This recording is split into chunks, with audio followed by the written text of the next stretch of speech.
आप सभी लोगों को मेरा नमस्कार। अजय स्टार एलएलबी एकेडमी में आप सभी का स्वागत है। और मैं आप लोगों के बीच आज दीपावली का त्यौहार है, पर्व है, जो सभी लोग बहुत धूमधाम से मना रहे हैं। मैं सबसे पहले आप लोगों को दीपावली की ढेर सारी शुभकामनाएं देता हूं। मैं अजय स्टार एलएलबी एकेडमी से बोल रहा हूं और मेरा जो चैनल है कुछ दिनों से मैं धीरे धीरे वीडियो अपलोड करना शुरू कर दिया हूं और मैं जल्द ही कॉन्ट्रैक्ट भी पढ़ाने वाला हूं।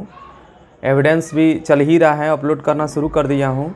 सीआरपीसी भी अपलोड करना शुरू कर दिया हूँ और आगे जो भी पीसीएस जे हुआ, एपीओ हुआ, चाहे एलएलबी के एग्ज़ाम का सेमेस्टर वाइज जो पेपर होता है वो भी मैं जल्द ही चालू करने वाला हूँ। और मेरा ऑफलाइन कोचिंग भी चलता है और यूट्यूब के माध्यम से भी मैं आप लोगों के बीच भी उपस्थित होऊंगा।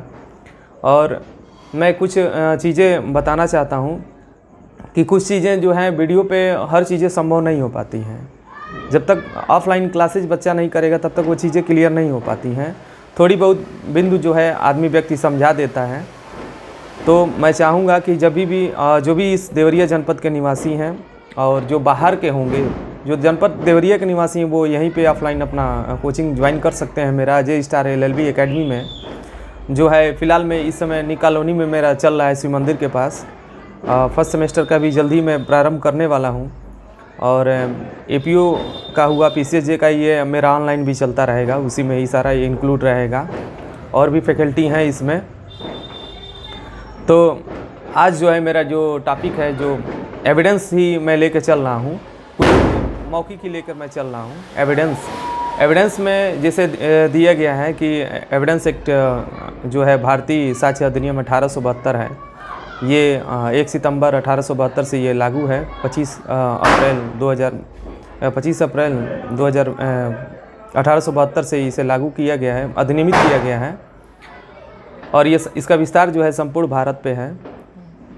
और जो है 31 अक्टूबर 2019 से, पहले जम्मू कश्मीर पे लागू नहीं होता था, लेकिन 31 अक्टूबर 2019 से संपूर्ण भारत पे ये अब लागू हो गया है।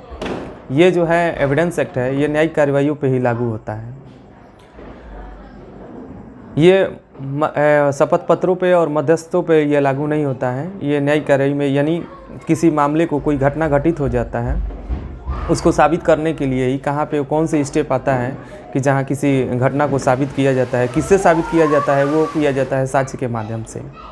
तो साक्ष्य जो होता है वो मौखिक भी हम साबित कर सकते हैं और दस्तावेज के रूप में भी हम साबित कर सकते हैं। यानी किसी भी घटना, यानी किसी भी तथ्य या व्यवहार को जो है हम जो है साक्ष्यों के माध्यम से साबित करेंगे। वो साक्ष्य जो है न्यायिक कार्रवाई में बहुत बड़ा एक रोल अदा करता है और जिसको जानना बहुत ज़रूरी होता है। तो मौखिक साक्ष्यों के द्वारा भी हम साबित कर सकते हैं किसी तथ्य को। यानी तथ्य का मतलब कोई उसका संबंध घटना से होता है, व्यवहार का भी संबंध उसका घटना से ही होता है। तो मौखिक भी और दस्तावेजी साक्ष्यों के माध्यम से साबित किया जाता है। बस ये दो चीज़ें साबित करने का तरीका बताता है, प्रकार बताता है। लेकिन साक्ष्य कितने प्रकार के होते हैं? तो ये बताया गया अधिनियम में 6 प्रकार के होते हैं। वैसे कहीं कहीं 8 प्रकार भी दिखते हैं, कहीं कहीं 12 लोग बता देते हैं। अलग अलग राइटरों के बुक में अलग अलग मिला है। जैसे प्रत्यक्ष साक्ष्य क्या होता है, मौखिक साक्ष्य क्या होता है, लिखित साक्ष्य क्या होता है, आपका वास्तविक साक्ष्य क्या होता है, अनुश्रुत साक्ष्य क्या होता है, प्रस्तुतिजन्य साक्ष्य क्या होता है, प्राथमिक साक्ष्य क्या होता है, द्वितीयक साक्ष्य क्या होता है, न्यायिक साक्ष्य क्या होता है, न्यायिकेतर साक्ष्य क्या होता है।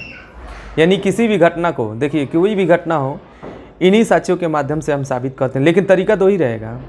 किसी तथ्य को साबित करने के लिए, यानी किसी घटना को विद एविडेंस साबित करने के लिए 2 ही तरीके हैं। एक दस्तावेजी साक्ष्य होता है, एक मौखिक साक्ष्य होता है।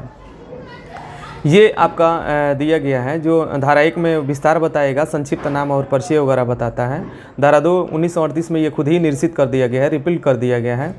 और धारा 3 जो है वो निर्वचन खंड है। वो एक तरीके का परिभाषा खंड है जिसमें 10 बिंदु दिए गए हैं, 10 शब्दों का प्रयोग किया गया है, जिसकी परिभाषाएं दी गई हैं। उसमें न्यायालय क्या होता है ये दिया गया है, विवादक तथ्य क्या होता है, तथ्य क्या होता है, साबित क्या होता है, ना साबित क्या होता है, ये सारी चीज़, सुसंगत तथ्य क्या होता है, ये सारी चीज़ों का ये डिटेल में ये दिया हुआ है। और मैं भी, और अब एक चीज़ वीडियो के माध्यम से तो संभव अभी तो है नहीं। फिलहाल में एक संक्षिप्त परिचय जो है, आज दीपावली का दिन है तो थोड़ा सा एक हम आप लोगों को ये बताना चाहते थे, इसलिए हमने ये बताना शुरू कर दिया है। अब जैसे उसमें दिया गया है, धारा 4 दिया गया है कि उपधारणा होता क्या है। उपधारणा भी 3 तरीके का होता है। एक न्यायालय का जो उपधारणा है, न्यायालय किसी तथ्य का अनुमान लगाता है, यानी किसी तथ्य के अस्तित्व का अनुमान लगाता है। तो उपधारणा का मतलब ही होता है अनुमान लगाना, यानी न्यायालय किसी तथ्य के अस्तित्व का अनुमान लगाता है, यानी किसी घटना के घटित होने का वो अनुमान लगाता है। जैसे कि मान लीजिए कि जहाँ धुआं, एक सिंपल हर लोग व्यवहार में ये उदाहरण, जहाँ धुआं अगर निकलता है वहाँ अनुमान लगाया जाता है कि आग लगा होगा। या कोई चुराई हुई वस्तु, कोई चोर है चुराई हुई वस्तु पाता है तो न्यायालय यह अनुमान लगाता है कि या तो उसके कब्जे में जो वस्तु पाई जा रही है वो चुराई हुई है, या चुराई हुई संपत्ति को उसने खरीदा है। इस बात का न्यायालय जो है अनुमान, यानी कोई भी न्यायालय जो है अनुमान पे ही अपना काम करता है। यानी वो तथ्यों को, यानी अनुमान जो है एक तथ्य को, यानी एक यह साबित कर देता है कि इसने अपराध किया है, तो न्यायालय जो अनुमान लगाए कि इसी ने अपराध किया है, जब तक उसका विपरीत साक्ष्य देकर उसका खंडन नहीं किया जाता है। तो धारा 4 में दिया गया 3 प्रकार के अनुमान बताए गए हैं। न्यायालय की धारणा जो बताई गई हैं, उपधारणा कर सकेगा ये बताया गया है, जहाँ में प्रिज्यूम का शब्द का प्रयोग किया गया है। उपधारणा करेगा, न्यायालय वहाँ उपधारणा करेगा, यानी लीगली ये बाउंड है उपधारणा करने के लिए। उपधारणा कर सकेगा और लीगली बाउंड नहीं है, उसमें न्यायालय को में प्रिज्यूम किया जाता है, इसमें सेल्फ प्रिज्यूम किया जाता है। एक होता है कंक्लूसिव, यानी 3 उपधारणाओं के अंतर्गत उसमें धारा 4 में दिया गया, उपधारणा कर सकेगा, उपधारणा करेगा, निश्चायक सबूत के बारे में बताया गया है। जो उपधारणा कर सकेगा वो तथ्य की उपधारणा होती है, और जो तथ्य की उपधारणा भी 2 तरीके की होती है, एक विधि की उपधारणा होती है, एक तथ्य की उपधारणा होती है। जो तथ्य की उपधारणा होती है जिसका विपरीत साक्ष्य देकर हम खंडन कर सकते हैं, जो विधि की उपधारणा होती है उसका विपरीत साक्ष्य देकर हम खंडन नहीं कर सकते हैं। लेकिन विधि की उपधारणा को भी हम 2 पार्टों में भी 2 भागों में भी डिवाइड करते हैं। एक विधि की जो होती है खंडनीय उपधारणा होती है, और विधि की एक अखंडनीय उपधारणा होती है। जो विधि की खंडनीय उपधारणा होती है वो उपधारणा करेगा से संबंधित होता है उसका, और जो विधि की अखंडनीय उपधारणा होती है वो निश्चायक सबूत से संबंधित है, यानी कंक्लूसिव प्रूफ से संबंधित है।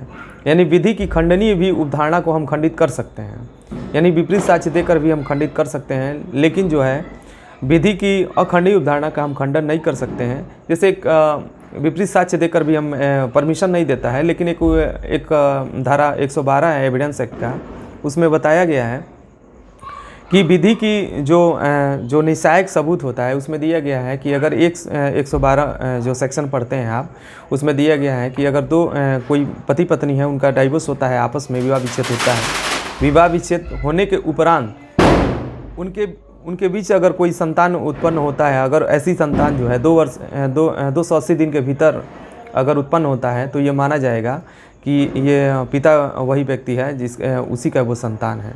यानी 280 दिन के भीतर, यानी विवाह विच्छेद के 280 दिन के भीतर अगर कोई पुत्र जन्म लेता है या पुत्री जन्म लेती है, तो ये माना जाएगा प्रिज्यूम किया जाएगा पिता ये संतान उसी का बालक है या पुत्री है, जब तक उसका विपरीत साक्ष्य देकर खंडन। उसी में दिया गया थोड़ा सा एक्सेप्शन दिया गया, जब तक सेक्सुअल इंटरकोर्स न किया गया हो और उसको साबित नहीं कर दिया जाता है कि मेरी पहुंच उस स्त्री तक नहीं थी, तब तक न्यायालय ये प्रिज्यूम करेगा कि यह जो पुत्र है इन्हीं का, क्योंकि पैतृत्व का निर्धारण किया जाता है धारा 112 के अंतर्गत किया जाता है।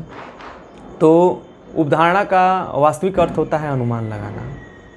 अगर कोई पूछे उपधारणा क्या होता है, तो उपधारणा का मतलब ही होता है अनुमान लगाना, यानी न्यायालय किसी तथ्य के अस्तित्व का अनुमान लगाता है कि ऐसा हुआ होगा, यानी अनुमान लगाता है कि किसी ए ने बी की हत्या की होगी, जब तक वो विपरीत साक्ष्य देकर उसका खंडन नहीं कर दिया जाता है। तो यही चीज़ें बताई गई। यहाँ तक मिश्रित उपधारणाएँ भी होती हैं, चौथा भी होता है मिश्रित उपधारणा भी होती है, जो होती है तथ्य की उपधारणा और विधि की उपधारणा, दोनों का मिश्रित करके वो बताता है। तो कोई भी न्यायालय है प्रिज्यूम पे ही काम करता है, क्योंकि वो जो ही विधि का उल्लंघन करता है तो न्यायालय वहाँ प्रिज्यूम करता है कि इसके द्वारा ऐसा अपराध किया गया होगा, और तब तक ये उपधारणा करेगा न्यायालय, अनुमान लगाएगा, जब तक उसका विपरीत साक्ष्य देकर खंडन नहीं कर दिया जाता है। जैसा कि मैंने बता दिया है कि विपरीत साक्ष्य में वो बताया हूँ, उपधारणा कर सकेगा, उपधारणा करेगा, निश्चायक सबूत दिया गया है। अब ये धीरे धीरे अभी ब्लैक बोर्ड पे इसको हम बताएंगे धीरे धीरे। तो इसी के साथ मैं अपनी बात को समाप्त दे रहा हूँ। और पहले तो आप लोग दीपावली खूब अच्छे से धूमधाम से मनाइए और घर में रहिए, पूजा पाठ करिए और मन को शांत करिए आप लोग। और इसी के साथ अपनी बात को समाप्त कर रहा हूँ। बहुत बहुत धन्यवाद, आप लोग मेरी बात को इतना सुने। और मैं आप लोग के साथ और यही कामना करता हूँ ईश्वर से कि आप लोग जहाँ भी जो भी तैयारी कर रहे हो सफल हो। बहुत बहुत धन्यवाद। और रखते रहते मैं यही कहूँगा कि मेरे चैनल को ज़्यादा से ज़्यादा आप लोग लाइक करें और सब्सक्राइब करें और शेयर करें, ताकि अन्य लोगों तक ये मेरे चैनल का नाम जो है एक फेम हो, वो प्रगति पे चले, ताकि सबको एक जानकारी हो जाए कि अच्छा एक टीचर भी आ रहे हैं प्लेटफॉर्म पे। और वैसे तो बहुत पढ़े होंगे लोग, और शायद उम्मीद करता हूँ मेरा ये प्रयास है और मैं भी जल्द ही ग्रोथ करूँगा, आप लोगों के बीच आऊँगा। बहुत बहुत धन्यवाद। इसी के साथ अपनी बात को समाप्त कर रहा हूँ।